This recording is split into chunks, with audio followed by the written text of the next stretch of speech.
A graça e a paz do nosso Senhor e Salvador Jesus Cristo seja com todos. Vamos para o nosso devocional diário de hoje, 10 minutos de graça, 10 minutos ouvindo a palavra do Senhor. O título do nosso devocional hoje é Ele Vive. Nós vamos ver que não só a morte de Cristo na cruz, mas também a sua ressurreição ao terceiro dia são extremamente importantes para todos nós que cremos em Jesus Cristo. O texto base que nós vamos utilizar hoje é a primeira carta de Paulo aos Coríntios, capítulo 15, versículos 3 e 4. Primeira carta de Paulo aos Coríntios, capítulo 15, versículos 3 e 4. Diz assim a palavra do Senhor: Porque primeiramente vos entreguei o que também recebi, que Cristo morreu por nossos pecados, segundo as Escrituras, e que foi sepultado e que ressuscitou ao terceiro dia, segundo as Escrituras. Paulo ele escreve à igreja que estava em Coríntios e ele trata sobre vários temas. Se nós pegarmos os capítulos anteriores, nós vamos ver que Paulo ele vai tratar sobre a imoralidade na igreja de Coríntios. Ele vai doutrinar aquele povo de acordo com a vontade de Deus, ensinando aquelas pessoas a andarem em santidade diante de Deus. Mas de maneira mais específica no versículo 15, Paulo, no capítulo 15, ele trata sobre a questão de morte e ressurreição. Porque haviam algumas pessoas que não acreditavam na ressurreição dos mortos. Em meio aos próprios judeus, nós tínhamos uma seita chamada de saduceus, que eles ensinavam que não haveria ressurreição, que os mortos não ressuscitariam. Então, assim como havia essas pessoas no meio dos judeus, também havia em meio aos povos gentios, aqueles que não faziam parte do povo judeu, do povo escolhido por Deus. Paulo diz que do mesmo modo como temos que crer na morte de Jesus Cristo para expiação dos nossos pecados, nós também precisamos crer na ressurreição de Cristo, como uma promessa de que nós, cristãos, aqueles que creem em Jesus, receberão também a vida eterna. Então, tão importante quanto falar que Jesus Cristo viveu nessa terra e morreu pregado numa cruz, recebendo sobre ele o castigo pelos nossos pecados, também é de extrema importância falarmos que ele não continuou morto, mas que ele ressuscitou ao terceiro dia. Nós precisamos entender que, na sua originalidade, quando Deus cria o homem, quando Deus cria Adão e Eva, não havia morte. No propósito original, o homem não morreria. A morte só sobreveio diante das pessoas porque Adão e Eva pecaram e desobedeceram a Deus. Deus havia advertido eles para que eles não comessem do fruto da árvore do conhecimento do bem e do mal, porque se eles comessem, eles certamente morreriam. Então, a morte vem ao mundo por causa do pecado. Se não há pecado, não há morte.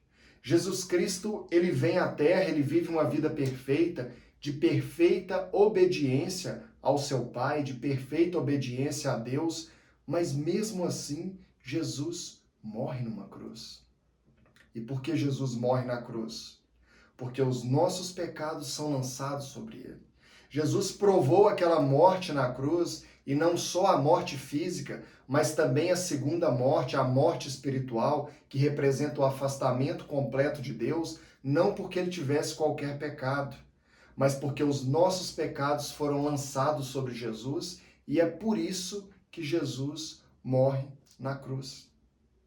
Mas é interessante perceber que Jesus ele não permanece morto, mas ele ressuscita ao terceiro dia.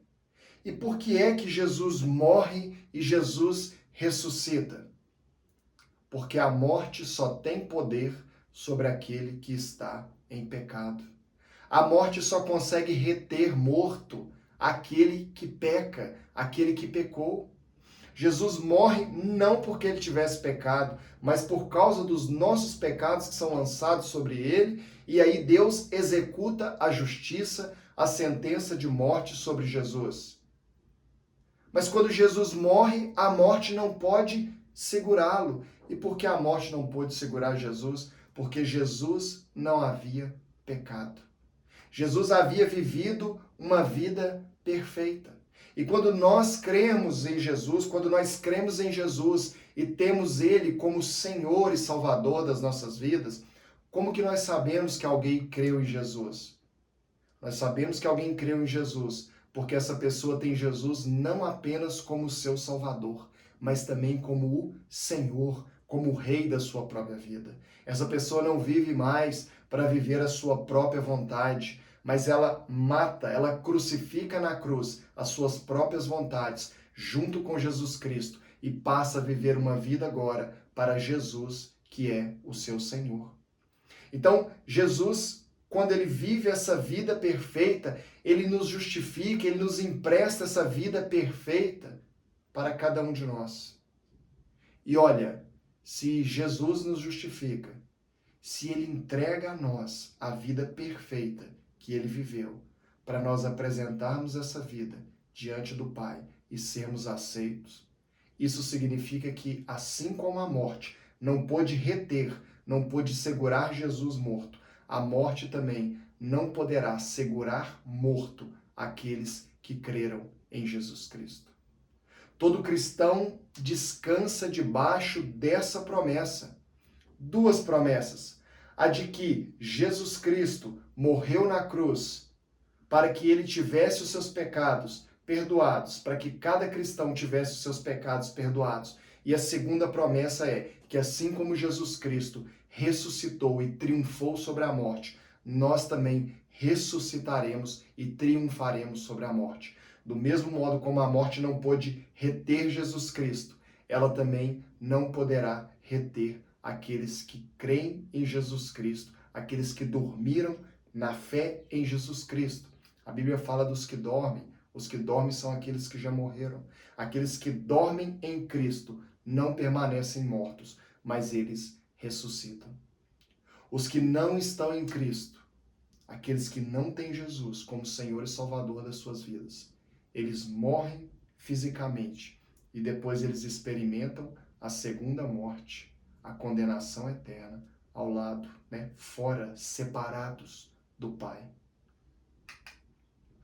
Precisamos crer que assim como Cristo ressuscitou, nós também ressuscitaremos.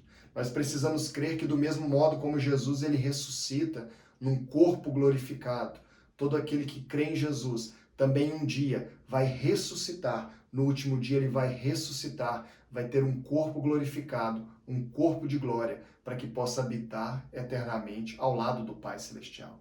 Não podemos perder essa promessa de vista, pois ela irá nos fortalecer na nossa caminhada. Nos momentos de dificuldade, nos momentos em que o nosso espírito, a nossa alma se encontra abatida, nós precisamos olhar para essa promessa de ressurreição, de um corpo de glória e de habitar eternamente ao lado do Pai Celestial. É isso que vai nos fortalecer, é isso que vai nos manter de pé, é isso que vai fazer com que nós não desanimemos de caminhar a vida cristã.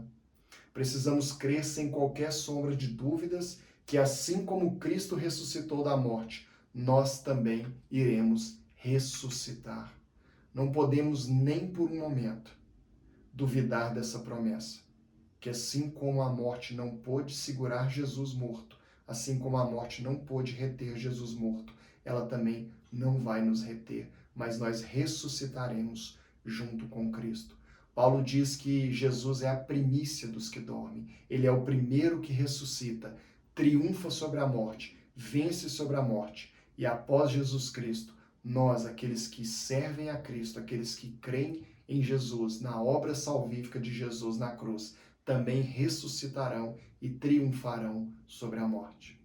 No final do capítulo 15, no versículo 54, Paulo diz: "E quando isto que é corruptível se revestir da incorruptibilidade, e isto que é mortal se revestir da imortalidade, então cumprir-se-á a palavra que está escrita: tragada foi a morte na vitória." Paulo está dizendo, olha, quando esse corpo que é corruptível, esse corpo que erra e que falha, quando ele se transformar num corpo incorruptível. Paulo está dizendo, quando aquilo que é mortal, a carne que vai morrer, se transformar, se revertir da imortalidade, ou seja, quando nós ressuscitarmos em Cristo, não nesse corpo aqui, não nesse corpo físico corrupto que pode morrer, mas num corpo espiritual revestido de glória, um corpo incorruptível e imortal. Paulo está dizendo que nesse dia nós triunfaremos sobre a morte. Nós precisamos descansar debaixo dessa promessa. Um dia esse corpo físico vai morrer, mas a morte não poderá segurá-lo. Nós ressuscitaremos e reinaremos com Cristo por toda a eternidade. Que Deus te abençoe.